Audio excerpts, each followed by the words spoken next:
Ang dami na naman malungkot ngayon, ano? Lalo na mahal sa ulit Krisnatic. Kasi nga, sa upload ng ating Baby Loves dito sa Blue App, sinabi niya na wala na siyang upload sa YT.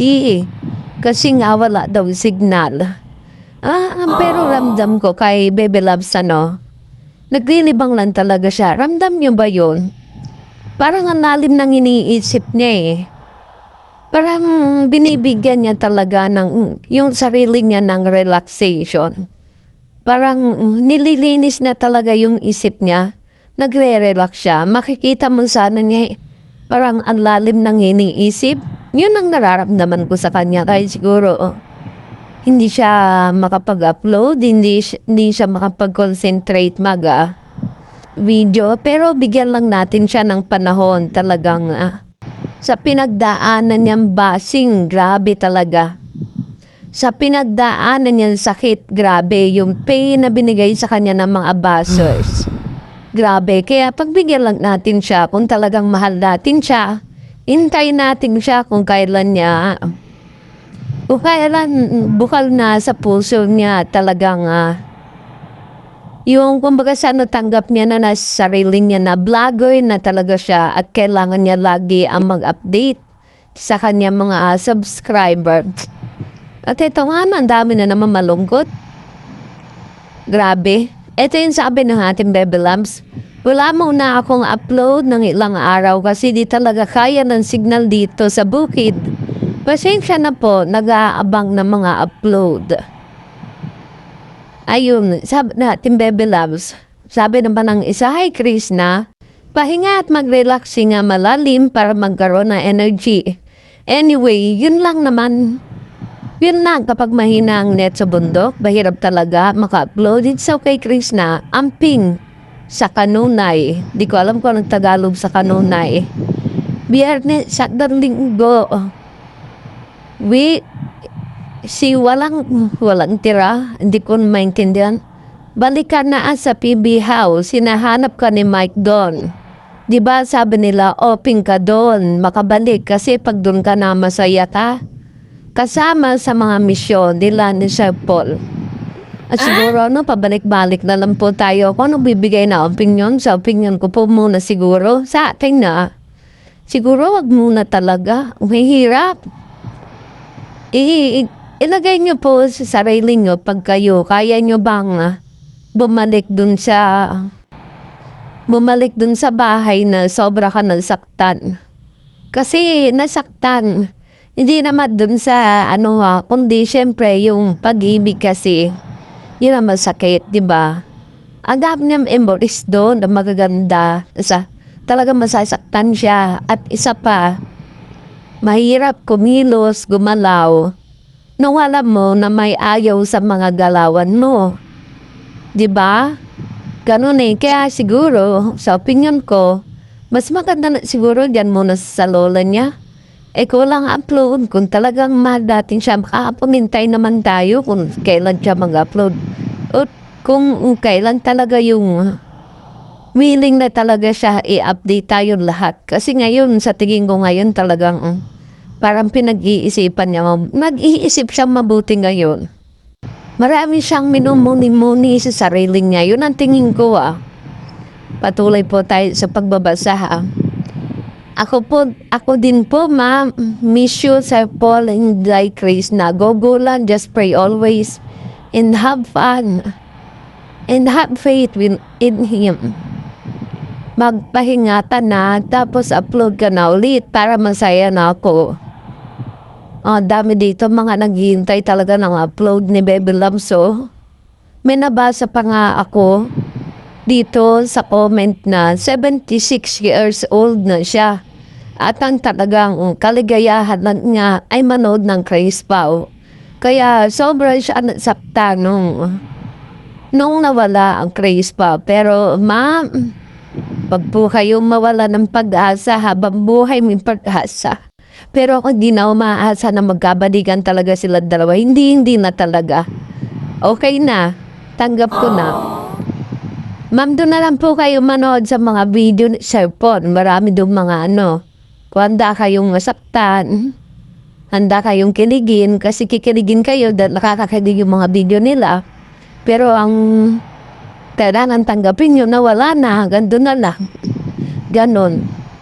Wala. Ang dami dito nagsasabi na bumalik daw sa baby house. Inaanap daw na anak nila ni Sir Paul, si Mike na, hindi muna talaga siguro, wag muna. Mas maganda na magkahiwalay sila, walang issue. Pag bumalik doon, Diyos ko, kawawa na naman. Kawawa atin baby loves, marami na namang issue. So, ano na naman, sasakit din ang kalooban ni Sir Polo, di ba? Parehas lang sila. Okay na yung magkalayo sila. O sila, kung hindi. Ganon lang. Kung talaga sila tinadana, ay di, magpasalamat tayo. Sabi ko nga, kung talagang sila ang magkakatuluyan, parang gusto ko umuwi ng Davao, Parang gusto ko makikasalan. Kahit hindi ako invited. Diba? Sa tuwa na ba? Pero kung dito, sa Laguna, mas malapit. O sa Manila, o diba, mas malapit ako. O kasi dito, sa Manila. O mas malapit ako, talagang pupuntahan ko talaga yan. Pero malabo siguro po. Kasi masaya na ako na makatagpo sila ng kanilang love life. Kung talagang magpapaligaya sa kanila, tatanggapin sila kung sino sila. Diba? Yung mamahalin sila ng buong buo. Ganon din naman ang panalangin ko kay Sir Paul. Makatagpo ng babae na mamahalin siya. Nang hindi lang sa pera niya, kundi buong buo na mahal siya. At kay Bebe Loves naman, yung makatagpo siya ng lalaki na mamahalin siya kung sino siya. Tatanggapin siya kung sino siya at gagabayan siya sa lahat ng bagay. Wow, perfect naman yung hinahanap ko. Perfect husband. Pero hindi naman. Basta yung mamahalin nan siya. Tsaka basta mamahalin siya, tatanggapin siya. Kasi kailangan niya talaga ng lalaking yung mag-guide sa kanya. Ganon. At siguro napanood niyo itong nagbilyar siya, no? Ang galing niya naman at astig. Grabe ka astig talaga ng Bebe Loves. Maganda na, ang dami pang sports na alam. Diyan tayo, kaya yan ang ating panlaban. At sabi nga dito, ganyan lang, Chris, na limangin mo paminsan-minsan ang sarili mo. Mag-vlog ka para may kita ka. Intay lang po natin. Gagawin din niya yan. Bigyan lang po natin siya ng time kasi sa mga oras na yun, ngayon lang siya bumabawi ng lakas at saka yung isip niya, mabawi niya lahat yung sobrang stress niya na pinagdaanan. Unawain na lang po natin siya kung talagang mahal natin siya. Totoo yan, life is too short. Piliin nata ang tama, inday, para masaya tayo, diba? Ibuhos mo ang kaligayahan sa piling ng taong handa kang damayan. Sa lahat ng pagod at problema, andyan lang si Sir Paul.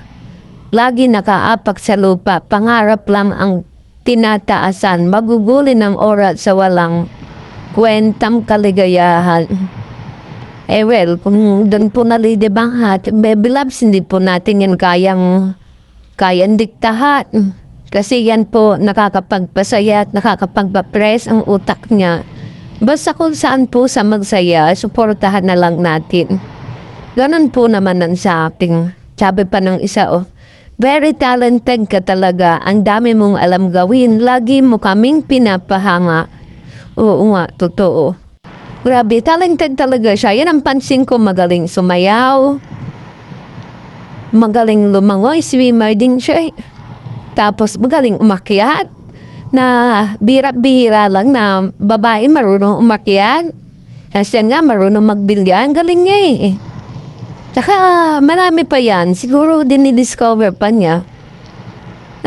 Tag na yan. Pag meron siya nakasama na basta sa talent niya talaga yan ang makakano sa kanya at makakatulong sa kanya. Andito lang kami, Bebe Love. Saghihintay kami kung kailan ka mag-upload, kung kailan ka may signal, o kung kailan ka talagang handa na ang sarili mo na i-update kaming mga nagmamahal na supporters at subscriber. Ingat ka palagi, Bebe Love.